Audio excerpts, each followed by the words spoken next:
تو وزیر اپنے مشیروں کے ساتھ بیٹھا تھا، کہا مجھے آپ سے بات کرنی ہے۔ کہا بتاؤ کیا بات کرنی ہے؟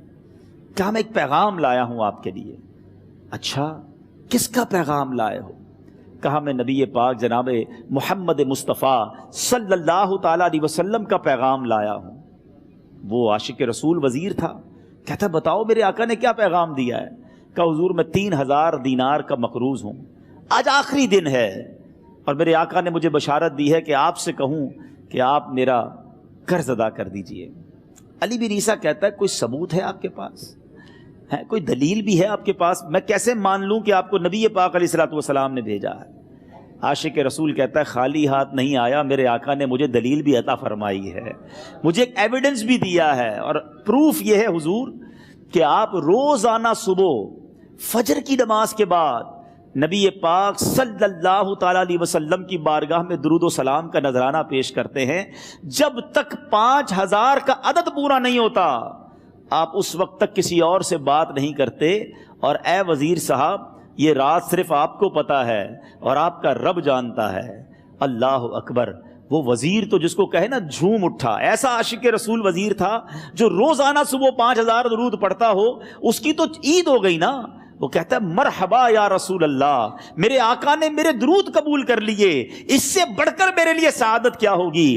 اب یہ وزیر اپنی سیٹ سے اٹھتا ہے، اپنے کمرے میں جاتا ہے، تھوڑی دیر بعد واپس آ کر اس عاشق رسول کے ہاتھ میں 3000 دینار رکھ کر کہتا ہے حضور پہلے 3000 دینار تو نبی پاک کا حکم کی میں ادب سے بجا لاتا ہوں، میرے آقا نے جو حکم فرمایا یہ 3000 دینار آپ کو پیش کرتا ہوں، حضور ایک اور 3000 دینار لیجئے۔ میرے گھر آپ آئے، اتنی اچھی خبر سنائی، آپ نے قدم رنجا فرمایا، یہ 3000 اس کا نذرانہ ہے، اور ایسا کیجئے 3000 اور لیجئے، اس سے اپنے بچوں کے لیے کچھ چھوٹا موٹا کام شروع کیجئے اور ایک وعدہ کر کے جائیے، آج کے بعد زندگی میں آپ کو جب بھی کوئی کام پڑے میں آپ کا بھائی ہوں، مجھے یہ خدمت کا موقع دیجئے گا۔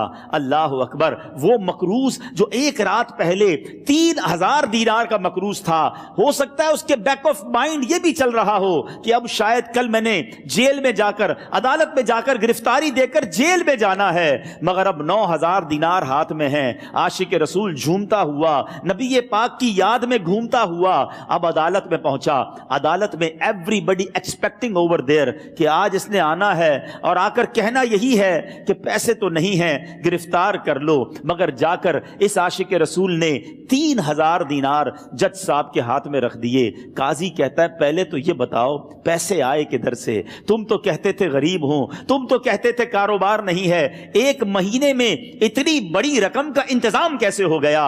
سبحان اللہ! اس عاشق رسول نے گویا زبان حال سے یہ کہا ہوگا کہ یہ تو کرم ہے ان کا، ورنہ مجھ میں تو ایسی بات نہیں، اتنا دیا سرکار نے مجھ کو، اتنی میری اوقات نہیں۔ اس نے وہ پورا واقعہ بھری عدالت میں سنا دیا۔ اللہ اکبر! میرے پیارے اسلامی بھائیوں ذرا سوچو پہلے زمانے میں کیسے عاشقان رسول ہوا کرتے تھے۔ وہ جج، وہ قاضی بھی کیسا سرکار علیہ الصلوۃ والسلام کا عاشق تھا۔ اپنی سیٹ سے اٹھتا ہے، بھرے دربار میں، بھری عدالت میں، وہ اپنے چیمبر میں، اپنے کمرے میں جاتا ہے، اور تھوڑی دیر بعد واپس آ کر اس کے ہاتھ میں بھی 3000 دینار ہیں، اور وہ 3000 دینار جو ہے وہ اس عاشق رسول کے ہاتھ میں رکھتا ہے کہ سارا ثواب علی بن عیسیٰ کیسے لے جائے، میں بھی تو نبی پاک کا غلام ہوں، میں تمہارا قرضہ میں ادا کرتا ہوں۔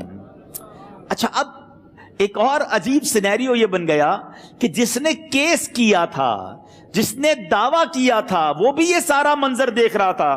کہتا ہے جج صاحب ذرا رکیے، میں بھی اپنے آقا کا امتی ہوں، اور ایک کام کیجئے قلم کاغذ منگوائیے، اس عاشق رسول کا قرضہ ہی میں معاف کر دیتا ہوں۔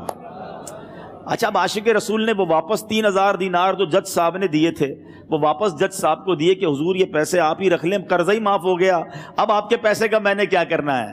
جج صاحب کہتے ہیں جو پیسے نبی پاک کے نام پر نکالے ہیں اب مجھے واپس نہیں چاہیے، یہ بھی تم اپنے ساتھ لے جاؤ۔ اللہ